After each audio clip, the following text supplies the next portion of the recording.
Hi అండి, అందరికీ నమస్కారం. బీబీకా మక్బరా మహారాష్ట్రలోని ఔరంగాబాదులో ఉన్న ఒక సమాధి మందిరం అండి. ఇది ఆగ్రాలోని తాజ్మహల్ని పోలి ఉంటుందండి.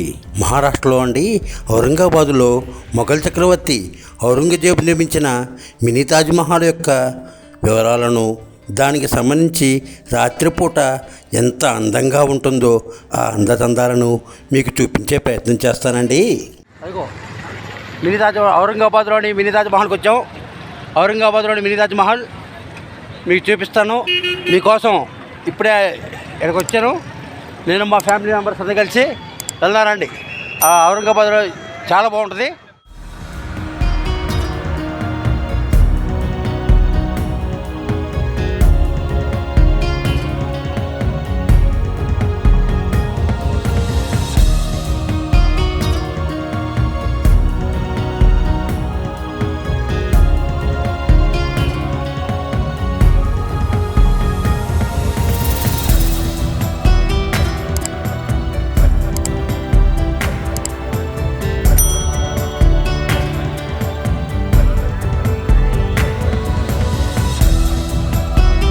దీనిని 1960వ సంవత్సరంలో మొఘల్ చక్రవర్తి ఔరంగజేబు కుమారుడు అజం షా తన తల్లి అయిన దిలాస్ బాను బేగం చనిపోయిన తర్వాత ఆమె జ్ఞాపకార్థం దీని నిర్మాణాన్ని ప్రారంభించారండి.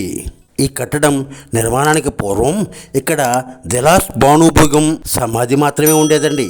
ఆ తర్వాత ఔరంగజేబు ఆదేశాల మేరకు ఆయన కుమారుడు ఈ మందిరాన్ని నిర్మించాడండి.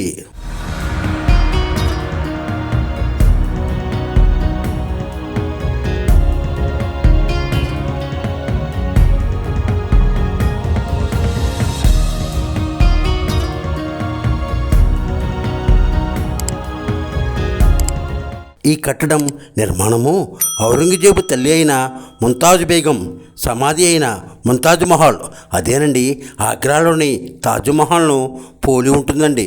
అందుకే దీన్ని దక్కన్ తాజ్ అని అంటారండి. అంతేకాదండి, మినీ తాజ్మహల్ను కూడా పిలుస్తారండి.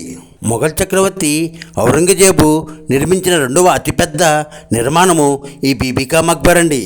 అంతేకాదండి, ఔరంగాబాద్ నగరానికి సంబంధించిన వరకు ప్రధాన చారిత్రాత్మక సంపదగా, ప్రధాన చారిత్రాత్మక స్మారక చిహ్నంగా ఇది విరాజిల్లుతుందండి.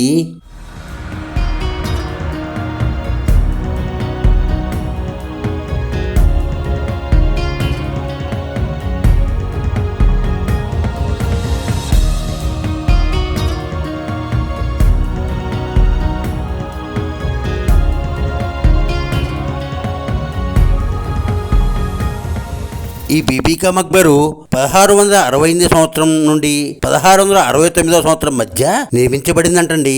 ఈ సమాధికి ఔరంగజేబు కేవలం 6,23,203 రూపాయల 7 అణాలు మాత్రమే ఖర్చు చేశారంటండి. ఈ కట్టడం నిర్మాణం కోసం జైపూర్ సమీపంలో ఉన్న గనుల నుంచి తెల్లని పాలరాతిని తెప్పించి ఆగ్రాలోని తాజ్మహల్కు పోటీగా అంతటి అద్భుత మందిరాన్ని నిర్మించాలనుకున్నా నిర్మించలేకపోయారంటండి. దీనికి కారణం ఔరంగజేబు విధించిన బడ్జెట్ షరతులేనంటండి.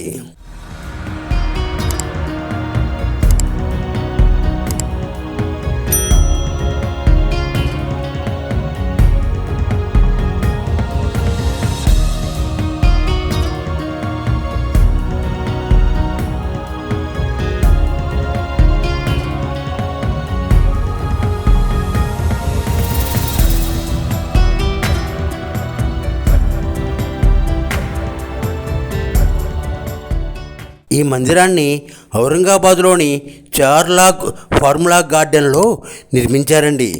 ఇది సుమారు 450 మీటర్ల విస్తీర్ణం గల ఆవరణలో ఉంటుందండి.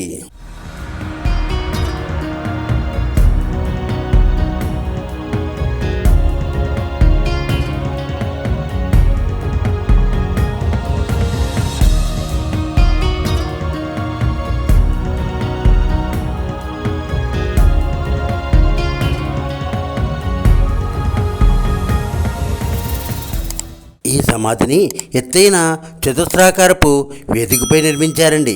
దీని నలుమూలల 4 మినార్లు ఉంటాయండి. దీనికి 3 వైపులా మెట్లు మార్గం కూడా ఉందండి. ప్రధాన సమాధి మందిరానికి పాటు పక్కన ఒక మసీదు ఉంటుందండి. దీనివలన పాటు పక్క నుండి ప్రవేశం లేదండి. ఈ సమాధి మందిరానికి దక్షిణ పక్క ప్రధాన ప్రవేశ ద్వారం ఉంటుంది. దీనికి బయట పక్క చెక్కలతో కప్పబడి ఇత్తడి పలకలపై ఆకుల డిజైన్ కలిగి ఉంటుందండి. ఈ ప్రవేశ ద్వారం నుంచి లోపలికి వెళ్ళంగానే అందమైన ఫౌంటైన్లు మనం చూడొచ్చండి. ఈ మార్గంలో కొంచెం ముందుకు పోగానే చిన్న ట్యాంక్ కూడా కనిపిస్తుందండి. అక్కడి నుండి ప్రధాన నిర్మాణంలోకి ప్రవేశించవచ్చండి. లోపలండి చాలా అందంగా కళ్ళు మిరుమిట్లు కలిపే విద్యుత్ కాంతులతో చూపు తిప్పుకోనీయకుండా చాలా చాలా అందంగా ఉంటుందండి. ఒక్కసారి ఈ కట్టడాన్ని చూడాల్సిందేనండి. మీకు వీలైనప్పుడు పిల్లలతో కలిసి సరదాగా ఒక ట్రిప్ వేయండి. ఇలాంటి చారిత్రక సంపదని మనం చూడాలి, పిల్లలకి చూపించాలి. దీని గురించి తప్పక వాళ్ళకి వివరించాలండి. చూశారు కదా, ధవలవర్ణ కాంతులతో పండు వెన్నెల్లో ఎంతో అందంగా మెరిసిపోతున్న ఈ మినీ తాజ్మహల్ను.